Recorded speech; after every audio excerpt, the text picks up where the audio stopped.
Para el pueblo eran honrados y confiables, comedidos y trabajadores, hombres que llevaban el ahorro y el amor por la familia en la sangre. Para las autoridades, próceres y poderosos, en cambio, eran pobres y menesterosos, mentecatos y holgazanes, que se sustraían a todo tipo de norma y convención, analfabetos y revoltosos. Pero para una y otra parte, no cabe lugar a dudas, lo que es seguro es que eran una cosa: asturianos. Esta es la historia de los aguadores de Madrid. Yo quiero agua. Y yo barquillos. ¿Y tú qué quieres? Yo azucarillos. No te tomen el fresco por los jardines al Sayolé. Pero señora, ¿por qué le pega? Porque es muy malo. Y a gallega. Porque sí, si el ser gallego, o más bien gallega, se asociaba a las sirvientas, a las niñeras, mucho antes de que la fama nos vinculase con los serenos que recorrían chuzo en mano las calles de la capital, fuimos aguadores. O más bien fueron, porque el oficio era cosa de hombres. Implicaba cargar con importantes pesos. Tinajas de barro cargadas con como mínimo 30 litros de agua y hasta 50. Y rondar las calles hasta la caída de la luz del sol, siempre atento a que un vecino necesitase de agua fresca o un incendio en la ciudad requiriera del transporte urgente de la misma. El aguador que tiene su puesto en la esquina de la iglesia de San Ginés dará razón de un mozo de edad de 25 años que solicita acomodarse para ayudante de cocina, comprador o lacayo. Esta es la primera referencia que aparece sobre un aguador en el diario noticioso, curioso, erudito y comercial, público y económico. Era una especie de boletín oficial de nuestros tiempos. Es de 1758 y en ella un aguador ofrece y da razón de un chaval que a su cargo busca un oficio. Como hoy, cuando un antiguo empleador da buenas referencias de tu trabajo. Pero, en realidad, el oficio de aguador era antiquísimo. Los primeros que mencionan las crónicas son de finales del siglo XV y los viajes de agua, es decir, las tuberías que traían a la ciudad el mejor agua de los manantiales de las afueras, del siglo XIII. Un poco como ahora, solo que, por supuesto, no todas las casas, ni mucho menos, de las grandes ciudades tenían acceso directo a esas tuberías. Todo lo contrario. En 1723, solo 448 casas, de las 8.082 que tenía Madrid, disfrutaban de agua. El resto tenían que ir a proveerse de ella a las fuentes públicas, a los famosos caños. Y es ahí donde entra en juego el papel del aguador. El aguador era uno que daba cierto aire campesino a la calle. Casi siempre asturiano o gallego, vestía con calzón corto, chaqueta pequeña, un trozo rectangular de cuero sobre el pantalón en el muslo derecho para apoyar la cuba antes de echarla al hombro y una montera en la cabeza. El traje del aguador era de un paño que ya no se ve en ninguna parte, macizo y duro como la piedra. A veces el hombre llevaba patillas y a veces sotabarba. Solía estar sentado esperando la vez sobre la cuba, alrededor de las fuentes viejas que se llamaban de los antiguos viajes de Madrid, que eran de agua salina, agua gorda, que se consideraba, por puro misoneísmo, mejor que el agua casi destilada del canal de Lozoya. Así describía un grande de las letras españolas, Pío Baroja, a los aguadores que a partir del siglo XVII recorrían en solitario, pero a la vez en multitud, las calles de Madrid. En solitario, porque por cuestiones de seguridad pública les habían prohibido, ya en 1620, cargar las pesadas tinajas en los asnos que les acompañaban. En multitud, porque una fuente era cuestión de varios aguadores, generalmente ordenados por riguroso orden de procedencia. Y sí, casi todos eran asturianos. Al menos, como describe Juan Jiménez Mancha en su excelente monografía Asturianos en Madrid, a partir de la segunda mitad del siglo XVIII. En esa época las licencias muestran un importante monopolio asturiano del puesto de aguador, un trabajo municipal que se va a mantener hasta bien entrado el siglo XIX. Por ejemplo, a mediados de ese siglo había 1.676 aguadores asturianos frente a solo 97 gallegos y apenas 3 madrileños. ¿La razón? Pues muy sencilla. Los madrileños no querían ser aguadores. Era un trabajo miserable.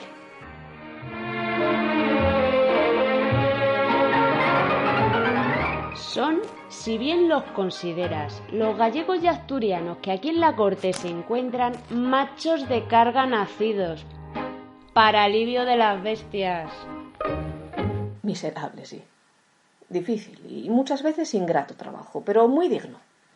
Los aguadores, generalmente procedentes de Tineo, de Cabranes, de Cangas del Narcea, que por entonces se llamaba Cangas de Tineo, de Piloña o también de Villaviciosa, llegaban de Madrid desde Asturias en carros de mulas, recomendados por otros, y habían de obtener una licencia para poder empezar a trabajar en alguna de las fuentes donde ya estaban sus recomendadores.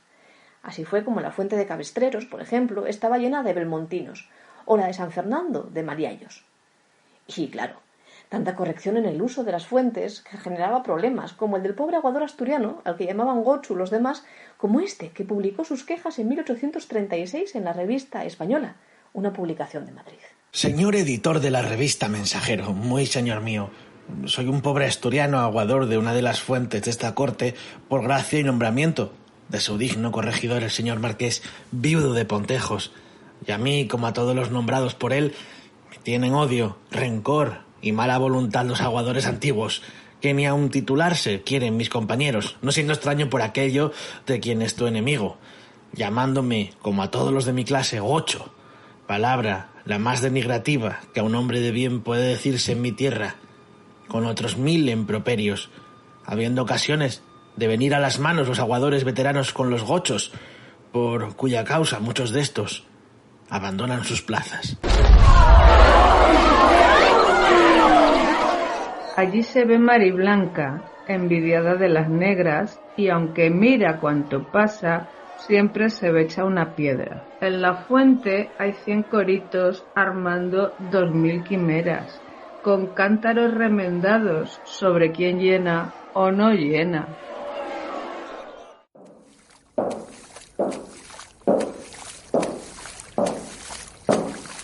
¿Escuchan eso? Son las fuertes pisadas del aguador, uno de sus rasgos más distintivos. Los pasos fuertes que daban por las calles, duros, de quien mucho carga. Hasta 48 litros de tinajas estaba regulado que cargase un aguador, un oficio que va a estar vinculado muchas veces injustamente a la conflictividad.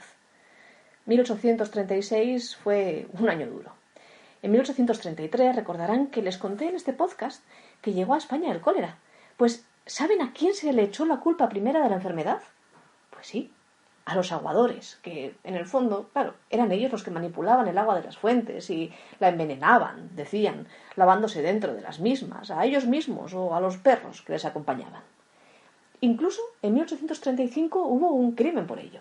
En la Reyerta, un aguador que acusaba a otro de haberle envenenado las tinajas del cólera, con el bacilo de la cólera, acabó muriendo uno de ellos.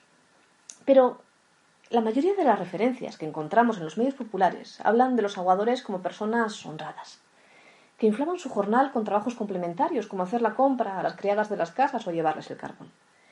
Y por mucho que dijeran las autoridades, para que un señor te deje la llave de su casa, tienes que ser confiable, ¿o no? Miren, ahí viene de nuevo don Pío Baroja, a contarnos algo más de los aguadores asturianos. El panorama que ofrecía la calle Espíritu Santo, tanto inmóvil como semoviente, era pintoresco para un niño curioso. Las calles de Madrid, aunque naturalmente unas más que otras, conservaban todavía mucho carácter en el siglo XIX. Aún existía el servicio de aguadores y aguadoras. Nosotros teníamos nuestro aguador, que como todos los que se empleaban en este trabajo, era asturiano. Llevaba traje de pana y la montera típica de los campesinos, un cuero grueso, cuadrado, en el hombro y una zahona en una de sus piernas, donde apoyaba la cuba al verter el agua en la tinaja. No eran mala gente, ¿no? Aquellos a quienes les tocaba en suerte ser aguadores en una villa y corte que no siempre les trató bien. En 1858 se construyó el canal de Isabel II, el primer clavo en el ataúd de un oficio que quedaría vinculado desde entonces y para siempre a aquellos inicios del siglo XIX en que los asturianos, los coritos, popularmente, por aquellos cueros que vestían y que tan bien describía Baroja, gobernaron las calles de Madrid. Con el canal, el agua llegó a todas las casas de la ciudad, y los aguadores ya fueron solo necesarios para los más nostálgicos. Poco a poco los asturianos fueron desapareciendo de las calles de Madrid, al menos aquellos que se dedicaban a transportar el agua, porque aquel era un trabajo estacional, en el que el hombre, generalmente con mujer e hijos en Asturias, venía para ahorrar el máximo de su escaso salario y mandar unas monedas, por Semana Santa y por Navidad, a casa. Nada de trabajos para hacerse rico, ni mucho menos. Aunque algún que otro corazoncito debieron romper aquellos fornidos transportistas de tinajas que se agrupaban, pobres como ratas, tras mandar la soldada a sus casas en Asturias, en los bajos de Recoletos, hacinados por ahorrarse una peseta de más. «Pero, ¿qué le ha hecho usted a mi criada que tanto llora?», decía una señora a un aguador en un chiste del periódico Gil Blas en febrero de 1867. «Es que me voy a mi tierra», respondía él. «Pero no se aflija usted. Ya he nombrado sucesor para el agua y para la moza. Si es que fuimos o somos la repera».